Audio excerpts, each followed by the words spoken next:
Teacher Talking Sports, what it does, what it do, how we live in most fantasy football leagues, and in the upcoming week, Fantasy Championships Week 17. So in this video, we're going to take a look at the guys that may have caused you not to reach the fantasy finals. This is my all disappointment fantasy football team for 2023. I'll have a quarterback, two running backs, two wide receivers, a tight end, and a flex. So it could be a running back, wide receiver, or tight end.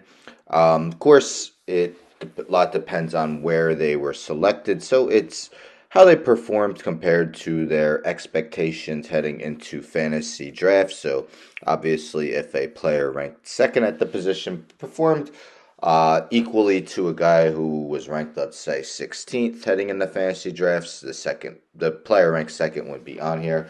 One thing, though, I did not include guys who would only be on here because of injuries. So your Aaron Rodgers, Nick Chubbs, Justin Jeffersons. You will not see them on here. Some of these guys may have been injured, but it was more their performance on the field that got them on here. So let's get into it at the end. I'll name some other players I considered at each position as well. And next week I will do the all mostly went undrafted fantasy football team. So quarterback, we're going to start with the guy who on average was the first quarterback selected, last season's MVP, Patrick Mahomes. Now, don't get me wrong, Mahomes is still performing quite well. We know his wide receiver room in large part is why he is struggling at times, but definitely not performing like the first overall quarterback taken. I believe he's 7th at the position right now. He's averaging about 46.3 less yards per game than he averaged last season. His 14 interceptions are already a career high. While he's getting some rushing yards, he does not have a rushing touchdown on the season when he's had at least 2 in each of the last 5 seasons. You take a look at his game log, there's really only one game he completely dominated. That was the Chargers game on October 22nd, 424 yards and 4 touchdown passes. He hasn't thrown for more than 306 yards in any other game and has just one game of 3 passing touchdowns. Running backs, let's start with Dameon Pierce. And I also should have mentioned that I'm taking their average draft position where they rank at their position via Fantasy Pros, which takes the consensus ranks of multiple sources in heading into fantasy football drafts prior to the season. But Dameon Pierce was on average the 15th running back selected after a stellar rookie season. Would have rushed for well over 1,000 yards if he didn't miss the last few games. Well, this season he's averaging just 2.9 yards per carry on his 137 carries, so just 400 yards and 2 touchdowns, just 96 yards receiving, and he has seeded the way to Devin Singletary, who has become the bell cow back as he has just 8 carries in his last 3 appearances. Only one game of 81 yards, that's his season high, then 66. His next high is just 46 yards, really been a struggle.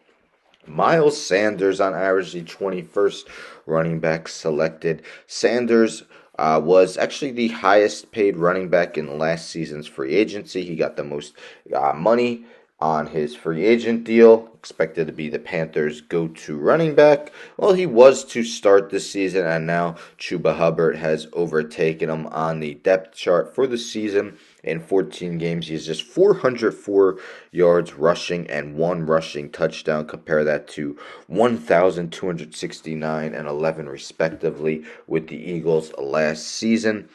Sanders has just 2 games of over 70 yards on the season. His 1 touchdown came all the way back on September 24th, and in his last 2 games has a total of 9 carries for just 5 yards.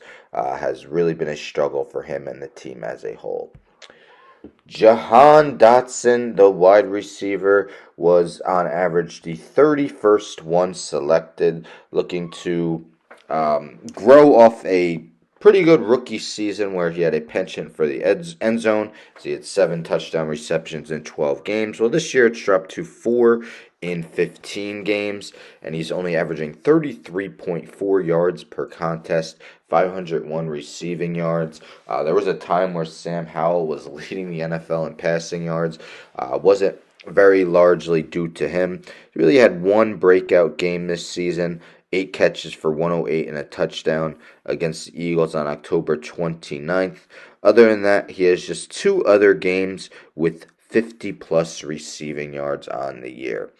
30th wide receiver taken on average, that is Jerry Judy of the Denver Broncos. And his most famous moment from this season was that back and forth he had with Steve Smith Sr. This season, 48 catches for 625 yards and just 1 touchdown. He's averaging more than 20 yards less per game than last season and more than a reception less per game as well. Had 6 touchdowns last season. Again, just one this year. That game, he did have a touchdown. He had just 2 catches for 50 yards, something like it was a productive game.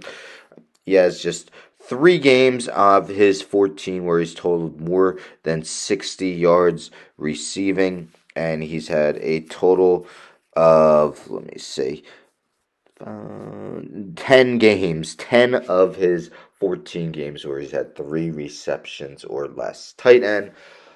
It was a toss-up between him and someone else I'll name at the end. I went with Kyle Pitts. On average, was the 7th tight end taken. Fantasy owners keep waiting for his NFL breakout after he was selected with the 4th overall pick in the 2021 NFL Draft.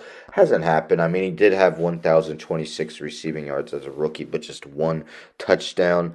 But he's completely almost gone off the grid since then. This season, 50 catches, 635 yards, and just 3 touchdowns. Amazingly, just 6 career touchdowns in 42 games.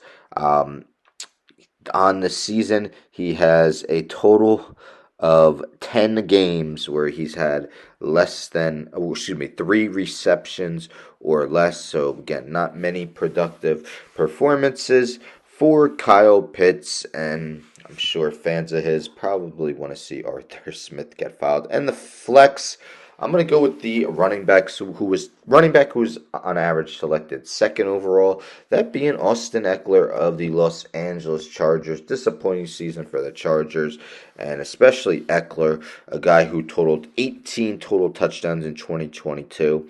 20 in 2021, both seasons leading the NFL. This season, he has totaled just 6 in 12 games, 47.6 rushing yards per game only, and only has 1 receiving touchdown after 13 in the previous 2 years.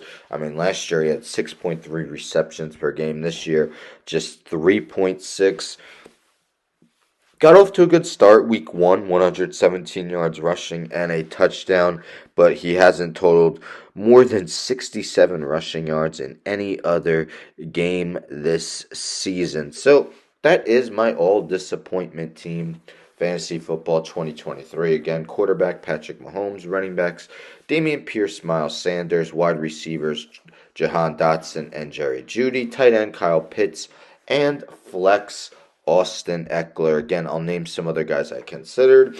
Quarterback considered Daniel Jones, Trevor Lawrence, Deshaun Watson, Joe Burrow.